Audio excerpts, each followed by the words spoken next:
Morning to everyone. आज हम लोग स्टार्ट करने वाले हैं tax planning and finance, tax planning for financial management decision. और ये है आपको एमकॉम सेमेस्टर 4 वाले स्टूडेंट के लिए। और जो टैक्सेशन का जो बुक है इसका नेम है tax planning, corporate tax planning and management. और ये रहा क्वेश्चन नंबर 13। तो सबसे पहले आप लोग क्वेश्चन नंबर 13 निकालेंगे। चैप्टर के नेम होगा tax planning for financial management decision का क्वेश्चन नंबर 13 है, जो प्रैक्टिकल क्वेश्चन है। तो मैं एक बार सबसे पहले, चूंकि ये प्रैक्टिकल क्वेश्चन है इसलिए मैंने क्वेश्चन को एक अच्छे ढंग से समझाने की कोशिश किया हूँ, ताकि आप लोग को क्वेश्चन सबसे पहले इजी वे से समझ में आए। देखिए क्या कहते हैं, कहते हैं कंपनी है, ठीक है, जिसका इक्विटी शेयर कैपिटल है 1 करोड़ रुपीज। ठीक है, आप लोग बुक में निकालेंगे, एचसी मेहरोत्रा का बुक है, क्वेश्चन नंबर 13 होंगे प्रैक्टिकल क्वेश्चन। कहता है कंपनीज है, एग्जिस्टिंग कंपनी है, डोमेस्टिक कंपनी है, जिसका शेयर कैपिटल है 1 करोड़ रुपीज। और वो कंपनी एडिशनल इन्वेस्टमेंट करना चाहता है, अपने बिजनेस को एक्सपेंशन करना चाह रही है।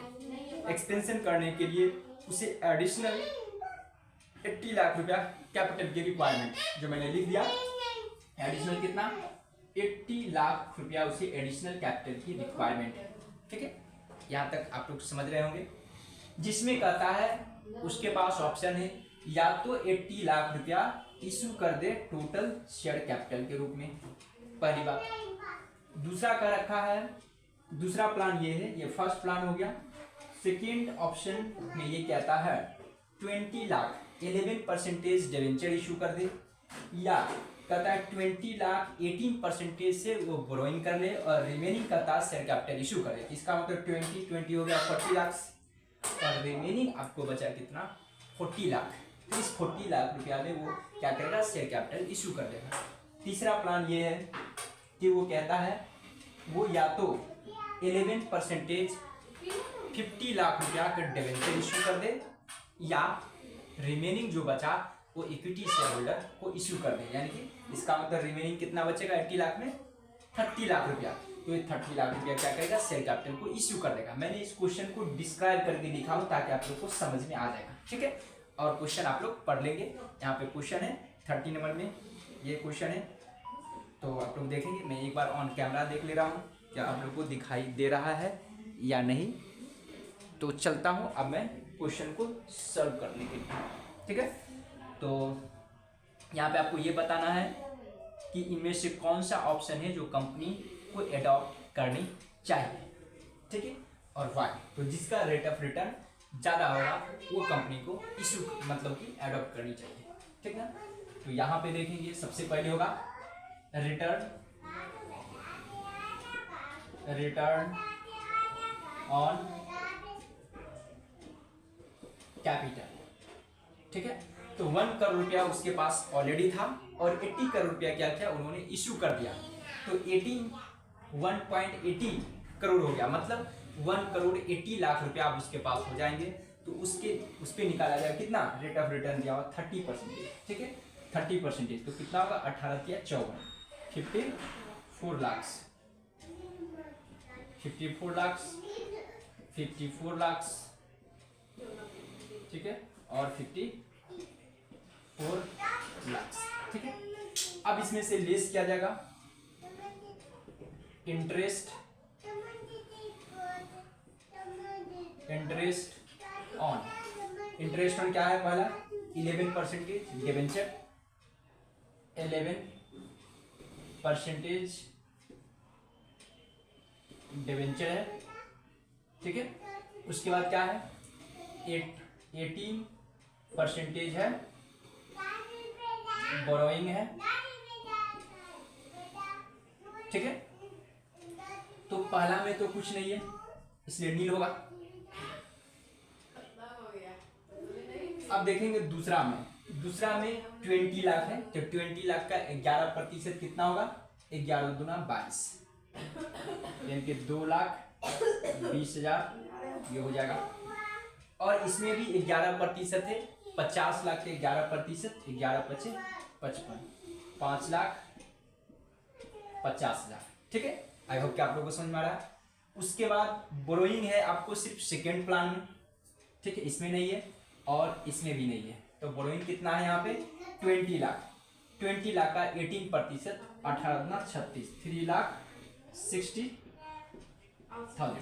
अब मैं क्या करूंगा, इसमें से लेस कर दूंगा, इसको बोला जाएगा EBT, earning before interest and tax, या प्रॉफिट बिफोर टैक्स, पीबीटी या ईबीटी, अर्निंग बिफोर टैक्स। ये आपको हो जाएंगे 54 लाख, ये सेम रहेगा। यहाँ से लेस होगा 5,80,000, 5,80,000 रुपया जब हम लेस करेंगे तो कितना होगा, 5,80,000 जब इससे लेस होगा तो 48,20,000 बचेगा। इसमें से 5 जाएगा तो 48,50,000 बचेगा, ठीक है। इसमें से फिर लेस होगा आपको tax at the rate of कितना परसेंटेज है, 26%, ठीक है, ठीक है।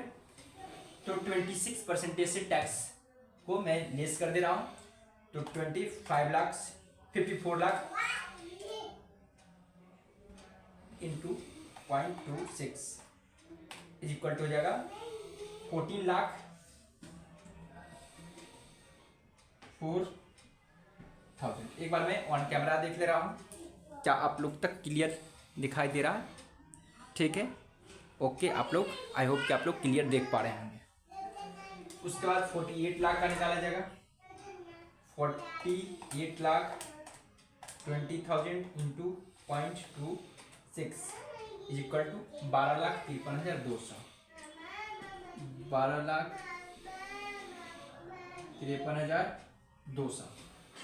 उसके बाद 48,50,000 इंटू 0.26 इज इक्वल टू 12,61,000,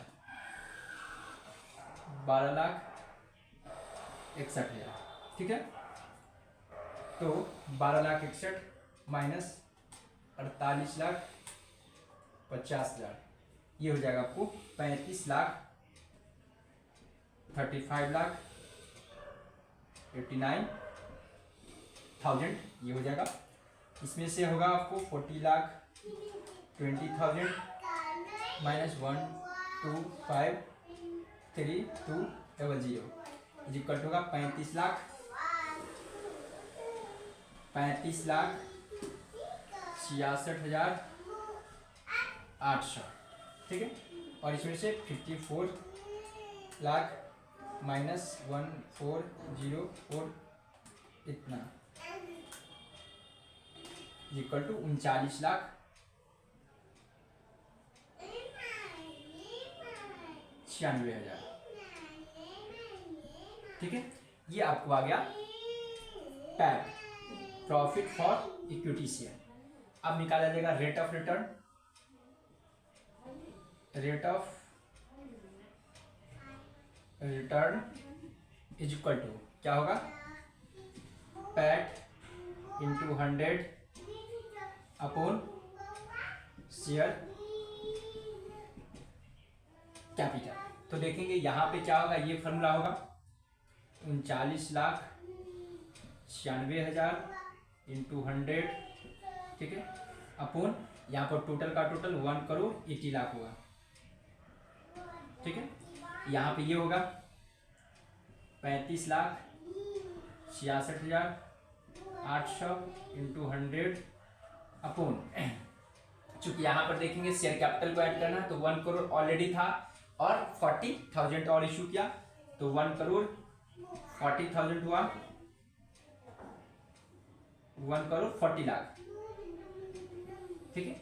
इसमें ये होगा 35,89 इतना गुने 100 अपॉन यहाँ पे कितना इशू किया 30,00,000, तो 1,30,00,000, 2 3 4 5 6 इज इक्वल टू कितना होगा वो देखिए जरा, इतना को डिवाइड किया जाएगा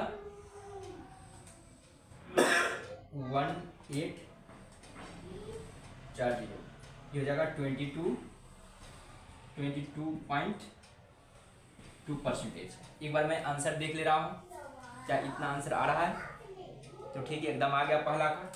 दूसरा का देखेंगे, यहाँ पर 3, 5, 6, 8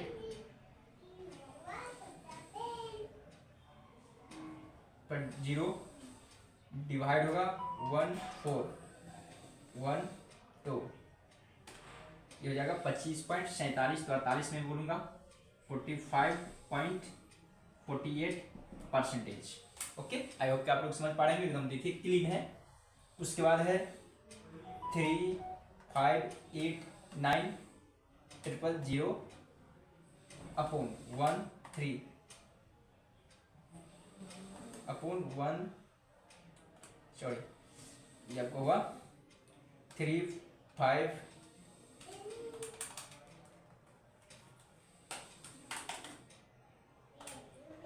3, 5, 8, 9 000 अपॉन 1, 3, 1, ये हो जाएगा 27.60, 27.61%। एक बार मैं पुनः आंसर को चेक करने रहा हूँ और आप लोग भी बताएंगे कैलकुलेशन करके क्या मेरा सही है। तो इस तरह से ये कैलकुलेशन सही है, आंसर आ गया। आपको बताना है इनमें से कौन सा प्लान बेस्ट है और कंपनी को कौन सी प्लान को अडॉप्ट करनी चाहिए। तो यहाँ पे देखिए, इनमें से सबसे ज़्यादा जिसका रेट ऑफ रिटर्न किसका है, ये सी, मतलब तीसरा प्लान। इसका मतलब ये हुआ कि कंपनी को प्लान 3 अडॉप्ट कर लेनी चाहिए, क्योंकि उसका रेट ऑफ रिटर्न मैक्सिमम है। आई होप कि आप लोग समझ गए होंगे।